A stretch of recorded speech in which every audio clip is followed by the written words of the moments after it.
Amen. Quelle présence de Dieu ce matin, non? Moi, je suis encore un peu sous l'émotion de cette présence de Dieu ce matin. Seigneur, merci, oui, parce que tu veux encore nous diriger ce matin. Seigneur, merci parce que tu veux encore nous impacter ce matin, Seigneur. Et Seigneur, si ta présence est là, Seigneur, on veut en profiter un maximum. Seigneur, merci parce que tu veux encore nous équiper ce matin, tu veux nous donner ce que tu as sur ton cœur, Jésus. Seigneur, tu veux nous amener là, plus loin, là où nous devons mettre nos pieds, là où nous devons marcher. Seigneur, merci. Merci parce que tu es toujours à nos côtés, devant, derrière, à gauche, à droite, en haut, en bas. Seigneur, tu nous entoures de ta présence. Et merci, Seigneur, pour cette parole que tu veux nous donner ce matin encore. Amen. Amen. Notre thème, donne-moi donc cette montagne. Que j'ai déjà prêché sur ce thème-là, mais il y a plein de choses à dire. Et ce matin, je vais vous parler de la descendance de Josué.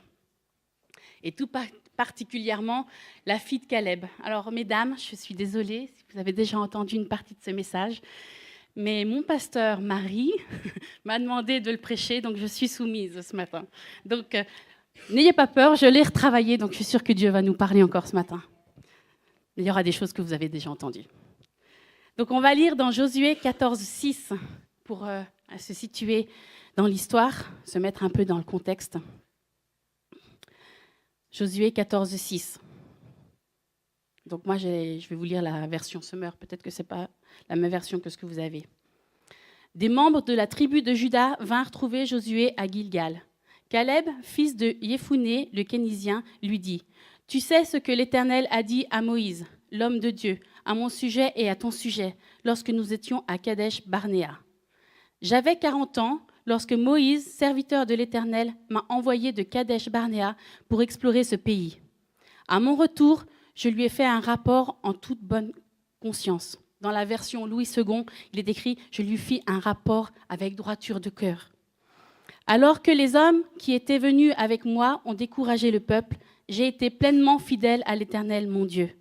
Ce jour-là, Moïse fit ce serment. « Assurément, ce pays que tu as parcouru t'appartiendra, ainsi qu'à tes descendants pour toujours, parce que tu as été pleinement fidèle à l'Éternel, mon Dieu. » Et je vais vous lire aussi la version Louis II pour le verset 9. « Le pays que ton pied a foulé sera ton héritage à perpétuité, pour toi et pour tes enfants, parce que tu as pleinement suivi la voie de l'Éternel, mon Dieu. » Verset 10. « Effectivement, il y a 45 ans depuis que l'Éternel a adressé cette parole à Moïse, pendant qu'Israël voyageait à travers le désert, et il m'a conservé en vie selon sa promesse.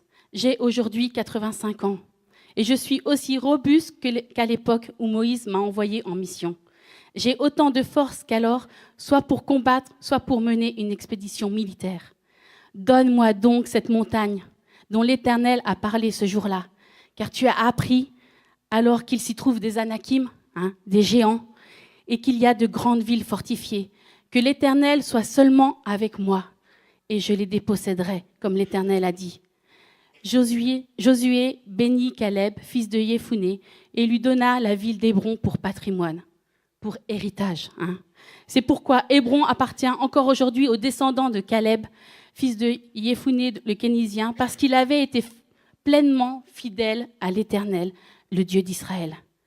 Parce qu'il avait pleinement suivi la voie de l'Éternel, le Dieu d'Israël. On voit que dans ce passage, on comprend que par la fidélité de Caleb, il est écrit parce que Caleb a pleinement suivi la voie de l'Éternel, par l'obéissance de Caleb, toute sa descendance a bénéficié du pays d'Hébron. C'est énorme, c'est énorme. Maintenant, on va encore lire un passage. On va aller dans Josué 15, verset 13. Caleb, fils de Yéphuné, reçut une part du territoire de Juda, comme l'Éternel l'avait ordonné à Josué. On lui donna Hébron, qui s'appelait Kiriath Arba, du nom d'Arba, l'ancêtre d'Anak. Caleb en déposséda les 3 descendants d'Anak, Séchaï, Ahiman et Talmaï. De là, il partit attaquer les habitants de Débir, qui s'appelait autrefois Kiriath Sépher. Caleb fit savoir qu'il donnerait sa fille Aksa en mariage à celui qui s'emparerait de Kiriath Séfer. Son neveu Othniel, fils de son frère Kénas, s'en rendit maître et Caleb lui donna sa fille Aksa en mariage. Lorsqu'elle fut arrivée auprès de son mari, elle l'engagea à demander un certain champ à son père Caleb. Puis elle sauta de son âne et Caleb lui demanda « Quel est ton désir ?» Elle lui répondit « Accorde-moi un cadeau. Puisque tu m'as établi dans une terre aride, donne-moi aussi des points d'eau. » Et Caleb lui donna les sources supérieures et les sources inférieures. Nous voilà dans le creux de l'histoire d'Aksa. C'est ce qu'on sait d'Aksa, cette fille de Caleb, qui bénéficie de cet héritage parce que Caleb a obéi à la voix de l'Éternel. On peut revenir un petit peu en arrière, se situer et relever des points importants sur Caleb. Caleb avait de la personnalité. Il était celui, qu'on n'oublie pas, celui qui, avec Josué, n'a pas eu peur de partir à la conquête de Canaan. Il savait que l'Éternel était avec lui. Il n'avait pas peur. Et comme tout parent, je pense que Caleb avait apporté cet ADN dans sa famille, cet esprit de conquérant, cette mentalité de conquérant, et qu'il avait l'assurance que l'Éternel était avec lui. C'est marqué que l'Éternel soit seulement avec moi et je les déposséderai. Et là, on peut voir dans ce passage de Josué 15, quand on parle d'Aksa, on peut voir que Aksa, elle a été touchée par cette mentalité de conquérante. Elle avait ce caractère de conquérante, cette force de dire « Donne-moi cette montagne en héritage, car je suis la descendance de Caleb, donc j'y ai droit. » L'histoire d'Aksa, c'est vraiment cette continuité justement de l'héritage que l'Éternel avait promis à Josué et à la descendance de Caleb. Aksa, elle avait décidé de regarder aux exploits de son père. Et à l'époque, la signification des noms était importante. Pour moi, elle est encore importante aujourd'hui. Et Caleb signifie chien. Et comme nos enfants pourraient le vivre encore aujourd'hui, je pense qu'elle a dû avoir ce genre de réflexion d'être la fille d'un chien. Et pas très glorieux, pas très encourageant. Mais elle ne s'est pas arrêtée à cette signification. Et elle a juste regardé aux fruits. Elle a regardé à merci Elisabeth, ce que son père avait vécu. Elle s'est imprégnée de cet ADN. Elle aurait pu avoir une mentalité d'esclave, d'autant plus que son propre nom veut dire anneau pour la jambe ou pour la cheville. Pas grand-chose qui donne de l'estime de soi. Ça aurait pu la tenir liée, mais non. Pourquoi ? Parce qu'elle a fait le choix. Et ce choix, c'était de voir plus. Plus, voir plus en quantité, voir l'héritage qui lui appartenait, de voir plus loin, d'avoir de l'ambition, d'avoir cette vision de se prendre, s'acquérir de cet héritage que son père lui avait laissé, que son père avait reçu par son obéissance. Lorsqu'on lit les versets 16 et 17 de Josué 15, pour relater l'histoire, son père la met à disposition de celui qui remportera la victoire sur la ville de Kirjab Séfer. À cette époque, les mariages, oui, ils étaient souvent arrangés. Et là, Aksa aurait pu, encore une fois, réagir négativement. Et son attitude, elle reste volontaire. Pourquoi ? Parce qu'elle fait encore le choix de regarder vers l'avenir. Elle choisit de voir qu'est-ce que cela peut lui apporter. Elle ne regarde pas à se dire, mais ce n'est pas moi qui fais mon propre choix pour me marier, mais Dieu va me le donner. Et elle regarde plus loin. Et voilà que c'est Othniel qui est l'heureux élu et qui va donc avoir Aksa comme femme. Et cet homme est un homme précieux. Et encore, pour parler de signification, cela veut dire force de l'Éternel. Donc Dieu lui a donné un homme précieux, parce qu'elle a su faire confiance aussi. Ça veut dire force de l'Éternel, Dieu est puissant. Il était le fils de Kénas et frère ou demi-frère de Caleb.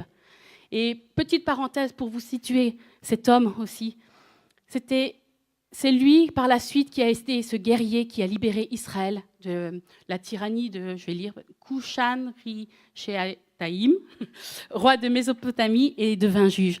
Et Israël eut 40 ans de paix après. Donc, c'était vraiment un homme précieux que Dieu lui a donné. Et Asa était hardi, et cette hardiesse l'a amené à réclamer sa part d'héritage, son héritage. Et elle a été ingénieuse à ce moment-là. Pour le recevoir, elle s'est appuyée sur son mari. C'est écrit dans les versets. Et elle s'est appuyée sur son mari, qui veut dire force de l'Éternel. Dieu est puissant. Josué 15, 18. Lorsqu'elle fut arrivée auprès de son mari, elle l'engagea à demander un certain champ à son père Caleb. Il faut savoir qu'à l'époque de la loi de Moïse, les filles avaient le droit à aucun héritage. Et surtout s'il y avait des frères. Et là, on sait que Caleb a eu des fils. C'est marqué dans 1 Chronique 2. Mais qu'importe. Asa osa. Elle osa réclamer. Elle osa demander son héritage parce qu'elle savait que ça lui appartenait. Elle avait déjà compris à ce moment-là que quiconque demande, reçoit. C'est vraiment ce qu'elle a fait. Si on lit le verset 19, elle répondit « Fais-moi un présent, car tu m'as donné une terre du Midi. Donne-moi aussi des sources d'eau. » Et il lui donna des sources supérieures et des sources inférieures. On voit la récompense là de cette hardiesse d'Aksa. Car tu m'as donné, donne-moi, et il lui donna. C'est les termes qui sont employés. Car tu m'as donné une terre du Midi, donne-moi des sources d'eau, et il lui donna. Si on se rappelle les bénédictions que notre Père a pour nous, que notre Père veut nous donner, on devrait être beaucoup plus encouragés à demander plus. À demander plus, oui, dans le sens de s'approprier plus, parce que c'est déjà là. Dieu l'a déjà mis à disposition, mais qu'on puisse vraiment prendre plus et juste exprimer ce qu'on veut à notre Dieu. Là encore, c'est une promesse de l'Évangile qui sort dans cette histoire. C'est Matthieu 13, 12, pardon. Car on donnera à celui qui a, et il sera dans l'abondance. Mais celui qui n'a pas, on notera même ce qu'il a. Si tu demandes, Dieu est fidèle. Il veut te donner plus. Il veut que tu bénéficies plus de ses bénédictions. Il veut que tu exprimes ton cœur. Si tu n'exprimes pas, tu ne peux recevoir. Alors tu peux te dire, oui, mais Dieu, il me connaît par cœur. Souvent, moi, je me suis dit ça. Pourquoi il y a besoin d'exprimer? Dieu sait tout de nous, non? Il sait tout de nous. Mais il veut qu'on exprime ce qu'il y a là dans notre cœur. Parce que dans notre cœur, il y a nos désirs. Il y a ce que l'on a envie d'avancer, ce que Dieu a mis en nous, et puis juste le faire sortir. Et j'avais une soirée de femmes vendredi à Ambilly. C'était Thérèse Blanc qui prêchait. Elle disait, si déjà tu l'exprimes par ta bouche, c'est que déjà là, dans ta tête, tu l'as décidé. Et ça, c'est déjà quelque chose de fort. Parce que pour faire un choix, il faut que ça se passe là. Et déjà, si tu l'exprimes après par ta bouche, ça sort de ton cœur, c'est que tu as déjà fait un choix d'avancer. Dans Jean 16, 24, il est écrit « Jusqu'à présent, vous n'avez rien demandé en mon nom. Demandez et vous recevrez afin que votre joie soit parfaite. » Afin que votre joie soit parfaite.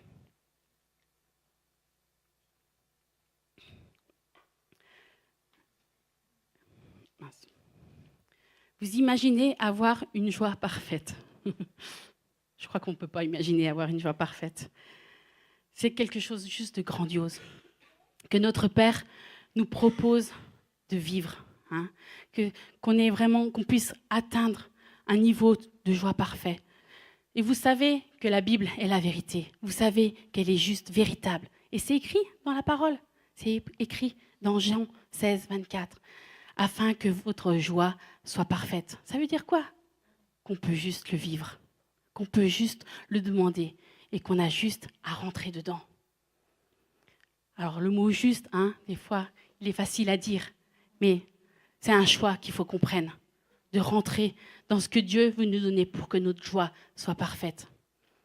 Asa avait pris sa vie en main tout en gardant une attitude d'humilité. Elle ne s'est pas laissée ballotter de gauche et de droite. Elle est allée vers son père. Hein. Elle est montée sur un âne, et ce qui signifiait à l'époque, je viens dans la paix. Hein. Différent d'un cheval. Quand il venait avec un âne, c'est je viens dans la paix. Et elle avait confiance en son père, et elle avait vu son courage. Et elle a su s'emparer de ces bonnes choses, des bonnes choses, du bon trésor de son père. Hein. Et c'est ce que nous devons faire avec notre Père céleste, c'est s'emparer des bonnes choses qu'il a pour nous. Elle a reçu des bénédictions. Qu'est-ce qu'elle a reçu? Les sources supérieures et les sources inférieures. Elle a eu un héritage supplémentaire. Son père lui avait donné quelque chose déjà. Un pays situé au sud, hein, il est marqué verset 19, ou du Midi. Elle avait reçu cette terre du Midi, cette terre qui semble certainement sèche, hein, sans beaucoup comment dire ça, de verdure sèche, quoi. Voilà. Et du coup, elle aurait pu se dire, j'ai déjà ça, parce qu'en tant que fille, je ne devrais rien avoir. Mais, ou elle aurait pu dire, si c'est que ça, j'en veux pas. Mais non, non et non. Elle s'est dit, je veux plus, je veux m'emparer de plus. Et elle a demandé davantage. Et elle a reçu les sources supérieures et inférieures. Elle n'a pas reçu juste les supérieures, ni seulement les inférieures. Les supérieures et les inférieures, en plus de la terre qu'elle avait. Qu'est-ce qui est plus important pour nous, hein? Est-ce que c'est qu'on regarde à ce qui nous entoure? Elle aurait pu regarder qu'elle avait reçu juste cette terre, s'en contenter et n'aller pas plus loin. Ou est-ce qu'on veut vraiment prendre ce que le Père veut nous donner? Est-ce qu'on se laisse lier par les événements qui sont autour de nous? Est-ce qu'on est incapable d'aller plus loin? Est-ce qu'on abandonne, on jette l'éponge, hein? On a le droit, mais il faut se relever. Il faut se relever. Des fois, c'est difficile, mais Dieu a que des bonnes choses pour nous. Notre Père a que des bonnes choses pour nous. On n'a pas le droit de rester en bas. On n'a pas le droit de jeter l'éponge. Parce qu'il est là pour être avec toi, pour te relever, pour te donner cet héritage, pour que tu t'acquérisses de cet héritage. On n'a pas le droit de se contenter de peu. Ça serait diminuer Dieu d'une certaine sorte, hein, de se contenter de si peu. Dieu a prévu de faire pour toi bien plus que ton imagination. Dieu a prévu que tu vives une joie parfaite.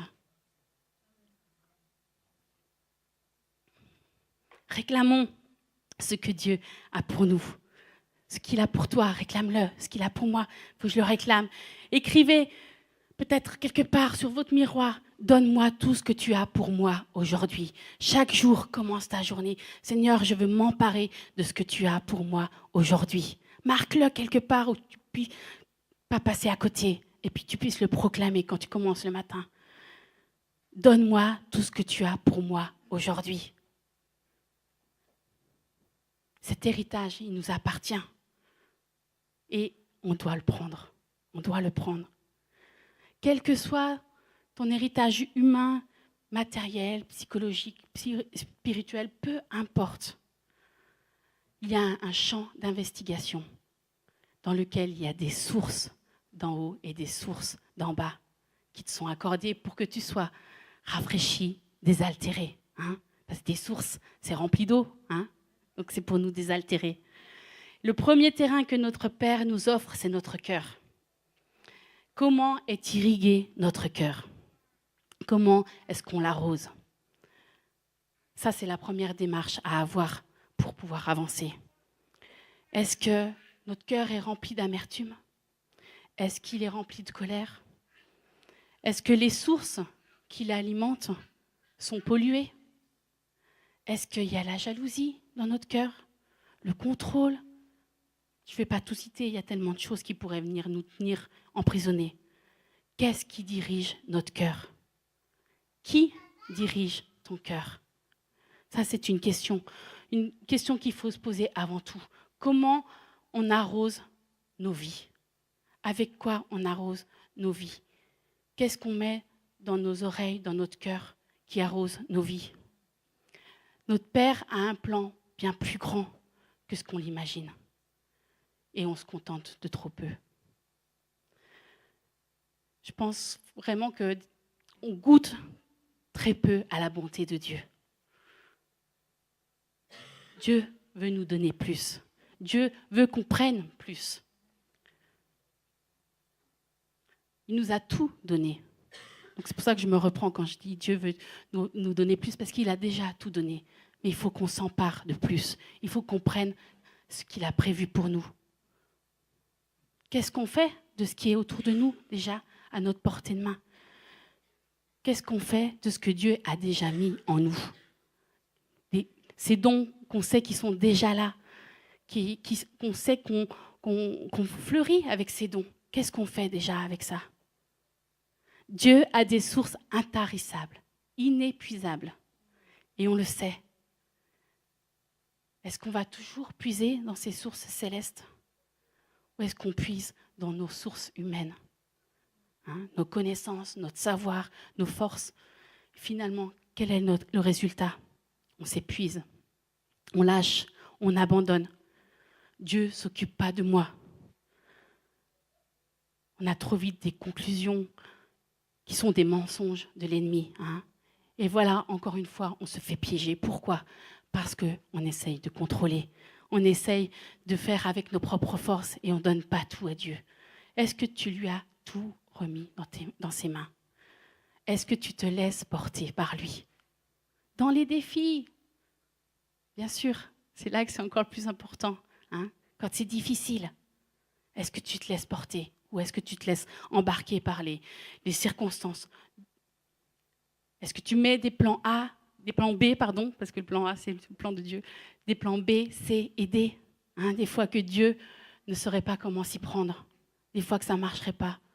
Il n'y a qu'un plan A, il faut rester sur ce plan A. Dieu est au contrôle, Dieu s'en occupe, Dieu veut voir ta persévérance, ta fidélité. Vous connaissez ce verset que j'ai mentionné déjà plusieurs fois, Ésaïe 1, 19. Si vous vous décidez à m'obéir, vous mangerez les meilleurs produits du pays. Ça, c'est fort. Mais ce qui est fort, c'est si vous vous décidez à m'obéir. Les meilleurs produits du pays, ce n'est pas seulement la nourriture, c'est toutes les bénédictions que Dieu a mis ici, sur cette terre pour nous, qui veut encore nous mettre, qu'on ne voit peut-être pas. Tout ce qu'on n'a pas encore pris. Ça, c'est les bénédictions que Dieu veut nous donner. Dieu a plus. Il y a plus que ce qu'on vit actuellement. Et on doit s'acquérir de cette mentalité de plus que ce que j'ai maintenant. Je relis Jean 16, 24. Jusqu'à présent, vous n'avez rien demandé en mon nom. Demandez et vous recevrez, afin que votre joie soit parfaite. C'est juste, pour moi, c'est juste énorme. Et je crois qu'on est tellement loin de ça. Parfait, c'est quoi parfait? Sans défaut, accompli, idéal, irréprochable, exemplaire. C'est comme ça que c'est décrit dans le dictionnaire. Et on a cette possibilité de vivre cette joie parfaite. Qu'est-ce qu'il faut faire pour essayer d'avoir cette joie parfaite? S'acquérir des bienfaits du royaume. Vivre le royaume des cieux sur la terre. S'entourer de personnes qui sont dans cette mentalité, qui vont être là pour t'encourager, qui vont booster ta foi, qui vont te secouer si tu t'endors, qui vont t'équiper, qui vont tout faire pour que tu aies cette percée dans ta vie. Qui veulent te voir te lever. C'est ça qu'on veut. On veut que chacun se lève. Il n'y a pas une élite dans l'Église, c'est chacun qui se lève. Même si tu dépasses les uns et les autres, ça c'est bon. Et ça, on sera heureux de voir que tu dépasses les uns et les autres. Parce que c'est Dieu qui te place. Fais attention au jeu enrôleur de l'ennemi. Ne te laisse pas séduire, mais obéis. Obéis à ce que Dieu a mis sur ton cœur. Vis la présence de Dieu. Tu sais quand tu es au bon endroit. Tu sais si Dieu est avec toi là où tu es. Tu le sais, au plus profond de toi. Mais pas les pieds là où tu ne dois pas mettre les pieds. Si tu l'as fait, ce n'est pas grave, demande pardon. mais va là où Dieu te demande d'aller. Sois sensible au Saint-Esprit, à sa présence. Recherche toujours sa présence. Hein, ce matin, on a reçu, écoute, Dieu veut te parler. Écoute, tends l'oreille. C'est pas, on a l'impression, l'ennemi nous fait croire que c'est quelque chose de compliqué. Bien sûr, il faut que tu t'arrêtes pour écouter Dieu. Mais écoute, Dieu a des plans à te communiquer. Et pour ça, il faut que tu te concentres sur lui. Il faut que tu prennes du temps dans sa présence. On doit vivre le ciel sur la terre et pas essayer d'apporter la terre dans le ciel. Le but est que le royaume des cieux envahisse cette terre. Là où on est, nous envahisse nous tous. Vous savez qu'on aime vivre cette vie d'honneur. Hein, et on est des princes, des princesses. Est-ce qu'on réalise qu'on est des princes et des princesses? Je n'ai pas cherché la définition d'un prince et d'une princesse, mais on sait que c'est des enfants du roi. C'est énorme. Et c'est ce que Dieu nous offre. Si nous nous comportons comme des fils et des filles du roi, et qu'on comprend cette appartenance, hein, qu'on comprend cette identité qu'on a en Christ, si vraiment on met ça à l'honneur, c'est l'honneur qui est en premier dans notre cœur, ça, on va pouvoir communiquer ça aussi à ceux qui nous entourent. Et on va pouvoir amener d'autres personnes à devenir des fils et des filles du roi. Amen. Vous savez, ces derniers temps, on parle beaucoup de vivre l'honneur, hein, avec Luc. Et on veut rentrer parce que la chair est là et on est souvent repris par notre chair, malheureusement. Et on veut honorer les gens. Hein. On veut ne pas juger. On veut apporter de bonnes choses. On veut lever les gens. On veut vivre la grâce. Hein. Et j'ai envie de dire, cette grâce que Jésus nous accorde, ça ne veut pas dire qu'on accepte le péché. Attention. Hein. Et pas l'abus de grâce non plus. Mais moi, j'aime la repentance. J'aime la repentance parce que s'il y a repentance, c'est que Jésus a fait une œuvre dans une vie et qu'il y a une nouvelle créature qui est en train de naître. Et ça, c'est bon. Et ça, c'est bon.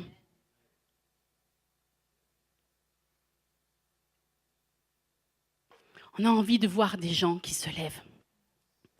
Des gens, c'est vous. C'est moi. C'est nous tous. Encore une fois, ce n'est pas qu'une partie de personnes qui a le droit à ça. Dieu veut que tu te lèves, Dieu veut que tu avances, Dieu veut que tu amènes des âmes à lui. Souvent, on se laisse écraser. Hein? On est tous pécheurs, ça c'est sûr. On n'est pas à l'abri de tomber. Mais si tu tombes, j'ai envie de te dire, vas-y, relève-toi. Passe par la repentance. Écrase ce qui vient et qui veut essayer de te nuire. Et vis cette repentance et vis avec Dieu. Et relève-toi, avance. Et on va t'aider à te relever, on va t'aider à avancer, on va t'aider à prendre cette place que Dieu attend depuis si longtemps que tu prennes. Dieu nous a créés à son image. Et vous vous rappelez, j'avais prêché là-dessus. Pourquoi ? Parce qu'il nous a conçus pour son plaisir. Est-ce qu'il trouve ce plaisir en nous ? Je pense que des fois, on faillit un peu. Hein. Dans Genèse 1,26, il est marqué « Faisons l'homme à notre image ». Et verset 27, « Dieu créa l'homme à son image, il le créa à l'image de Dieu. Il créa l'homme et la femme. » Est-ce qu'on arrive à réaliser qu'on est à l'image de Dieu ? Hein ? Encore quelque chose de très fort, hein, comme c'est être des princes et des princesses. Il y a plus que ce que l'on vit aujourd'hui pour nous. Il y a plus que de vivre avec cet esprit de pauvreté. On doit vraiment recevoir cette identité qu'on a en Christ. Tout nous a déjà été donné. Tout a été accompli à la croix. Et alors, si tu t'empares de cette identité, tu vas détruire cet esprit de pauvreté que le diable veut mettre sur ta vie. L'esprit de pauvreté ne veut pas dire esprit uniquement finance, mais simplement tu vois trop petit. Ça, c'est un esprit de pauvreté. Et si tu vois petit, c'est que tu penses que ton Dieu est petit. Et ça, encore une fois, par rapport à Dieu, c'est quelque chose qui fait mal. Tant que tu ne recevras pas cette révélation dans ton cœur, tant que tu n'auras pas compris cela dans ton cœur, que tout est accompli, Dieu a tout donné, tu vas continuer à limiter ton Dieu. Si tu vois petit, tu penses petit. Et Dieu n'a pas la place pour être un grand Dieu. Dans Galates 5:1, si le Christ nous a rendus libres, c'est pour que nous le restions. C'est pour que nous le restions et que nous jouissions de la vraie liberté qu'il nous a acquise. Donc, tenez bon et n'allez pas vous replacer sous un joug. Refusez de vous laisser imposer les chaînes d'une nouvelle servitude. Tu es une nouvelle créature. Tiens bon, avance, adresse-toi à ton Dieu. N'abandonne pas. Ayons une vie de louange, de reconnaissance. Ça aussi, ça t'aide à avancer. Sois reconnaissant malgré les circonstances qui peuvent être là autour de toi. Sois reconnaissant. Dieu agit. Dieu est là et il veut vraiment te donner plus. On est ses héritiers. On est co-héritiers. Romains 8:17. Si nous sommes enfants, nous sommes aussi héritiers. Héritiers de Dieu et co-héritiers de Christ. Encore quelque chose de fort, hein? Cette foi qui dit « je veux plus que » n'est pas seulement pour croire, pour recevoir, mais elle est aussi pour que tu bénisses les autres autour de toi. Prends conscience que ce que tu as appartient à ton Père. Tout ce que tu as, c'est ton Père qui te l'a donné, qui te le met à disposition. Le 100% de ce que tu as, c'est Dieu qui te le donne. Est-ce que tu le réalises, ça? Tout, ton travail, ton salaire, ta maison, tout, le 100%, c'est Dieu qui te le donne. Et j'avais cette pensée, même si dans ton travail, tu n'es peut-être pas heureux. Je crois que Kurt l'a dit encore la semaine dernière. Mais si tu n'es pas heureux dans ton travail, adresse-toi à ton patron céleste. Parce que c'est lui qui est au contrôle, si tu lui laisses le contrôle. Et pourquoi, alors qu'il nous donne tout, on donne si peu?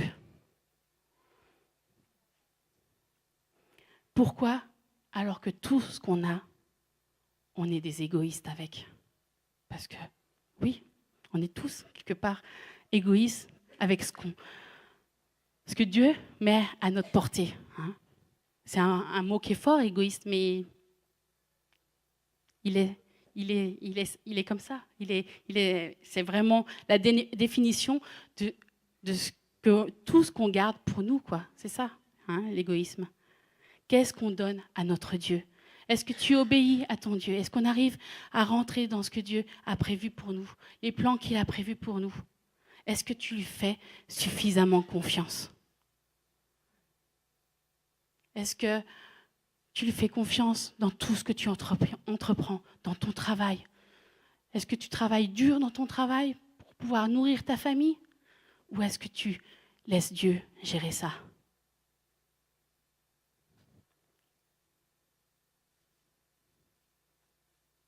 Est-ce que tu fais ce que Dieu te demande? Est-ce que tu lui donnes le contrôle de toute ta vie? C'est difficile. Je vous prêche, mais je me prêche à moi-même aussi ce matin. Hein. C'est difficile de lâcher tout. Mais on passe à côté de beaucoup de bénédictions, je pense.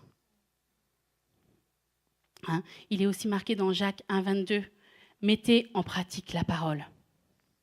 Et ne vous bornez pas à l'écouter. Hein? Parce qu'on peut l'entendre, on peut l'écouter. Mais on ne se met pas en action. Mettez en pratique la parole. Ne vous bornez pas à l'écouter en vous trompant vous-même par de faux raisonnements. Lisez la parole, mais mettez-vous en action. Recherchons la face de Dieu. Demandons cet héritage. Recevons cet héritage. Ayons cette foi des violents qui s'emparent du royaume des cieux. Soyons des conquérants.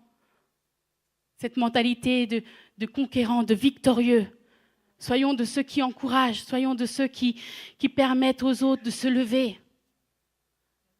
Ne regardons pas seulement à notre zone de confort. On ne devrait plus avoir de zone de confort. On ne devrait plus. C'est tellement dur de sortir de notre cocon, de tout ce qui nous est offert ici. Dieu a bien plus. Il a des plans pour toi qu'il a préparés d'avance. Soyons ses héritiers, soyons ses co-héritiers. Levons-nous. Prenons cette armure dans Éphésiens 6, 11 que Dieu met à notre disposition. Revêtons-la chaque matin, chaque jour. Partons en guerre pour s'emparer du pays, de notre héritage. Quand on veut prendre cette montagne, c'est parce qu'il y a aussi des villes fortifiées. Il y a des géants. Mais levons-nous. Allons gravir cette montagne pour se prendre, vraiment s'acquérir de notre héritage. Que l'Éternel soit seulement avec moi. Si tu emmènes l'Éternel avec toi, tu les déposséderas. Emmène l'Éternel avec toi, partout. Soyons des personnes fortes. Serrons-nous les coudes. Arrêtons de regarder à nous-mêmes, à notre propre vie, à ce qui nous fait plaisir. Quand tu bénis quelqu'un, quand tu t'occupes de quelqu'un, non seulement tu es une bénédiction, mais tu reçois une telle grande bénédiction aussi. Qu'on soit un peuple qui bouge, qu'on soit un peuple qui se lève, qui n'a pas peur de l'ennemi. Un peuple qui se fait entendre, un peuple qui n'a pas honte de parler de son Dieu, là, dehors. Un peuple qui se fait remarquer pour la cause de Dieu. Un peuple qui est un témoignage pour apporter encore plus de bénédictions. Demandons pardon à Dieu pour nos manquements, parce qu'on a des manquements. On passe à côté de plein de choses. Dieu est tout-puissant. Il détient tout. Tout entre ses mains. Toute situation que tu ne comprends pas, il tient tout. J'aimerais vous lire quelque chose que j'ai lu ce matin. Je ne sais pas s'il y en a qui l'ont lu dans sa parole d'aujourd'hui. La pensée du jour. C'était juste, je me suis dit, waouh, ça c'est quelque chose pour ce matin aussi. Éphésiens 2:10, nous sommes son ouvrage, nous avons été créés en Jésus-Christ pour des œuvres bonnes, que Dieu a préparées d'avance, afin que nous les pratiquions. Dieu a préparé d'avance plein de choses pour nous, qu'on n'est encore pas dedans, afin que nous les pratiquions. Et je vais me permettre de prendre encore ce temps de vous lire tout ce passage. Le mot traduit ici par ouvrage est en grec poiema, à l'origine du mot poème en français. Nous pouvons donc paraphraser le texte de Paul en écrivant « Nous sommes le poème de Dieu ». Car il nous a recréés le jour où nous avons été rachetés en Jésus-Christ, afin que nous devenions capables d'accomplir les belles œuvres qu'il avait organisées à notre attention bien longtemps avant notre venue en ce monde. C'est préparé depuis bien longtemps. On a juste à rentrer dedans. Nous sommes le poème de Dieu. Ça, bel ouvrage, comme l'on dit parfois d'une œuvre littéraire ou artistique particulièrement soignée. Dieu n'aime pas faire les choses à moitié. Chez lui, tout est parfait. Si le vase entre ses mains de potier ne le satisfait pas, il le remodèle, le pétrit, le façonne et l'embellit jusqu'au jour où il en est content. Le vase correspond enfin à l'usage qu'il avait envisagé au départ. Yes. Parce que dès le départ que tu as été conçu, Dieu a un plan pour toi. Le mot important ici est l'usage. L'art gratuit, inutile, intéressant seulement pour sa beauté pure, n'a aucun intérêt pour Dieu. Ce qu'il crée de plus beau doit avoir une signification, doit servir à quelque chose. Il vous a donc enrichi de dons spécifiques pour que vous puissiez accomplir ses desseins. On a tous des dons différents pour qu'on puisse accomplir ce que Dieu a prévu. Si votre priorité est de travailler pour gagner votre vie, vous perdez votre temps. Dieu ne vous a jamais placé sur cette terre et dans une époque précise pour amasser des biens matériels périssables et sans la moindre valeur dans son royaume. Remettez en question votre existence. Réfléchissez à ce que vous faites et pourquoi vous le faites. Posez-vous les questions suivantes. Quels sont mes dons véritables? Quelle est la volonté de Dieu pour ma vie? Quelles devraient être mes priorités? Quelle place devrais-je occuper en ce monde? Quelle différence puis-je apporter? Toute vie consacrée à Dieu a un sens. Si la vôtre semble n'aller nulle part, c'est que vous n'avez pas encore découvert la direction que vous devez suivre. J'ai trouvé que c'était vraiment une parole forte pour nous ce matin.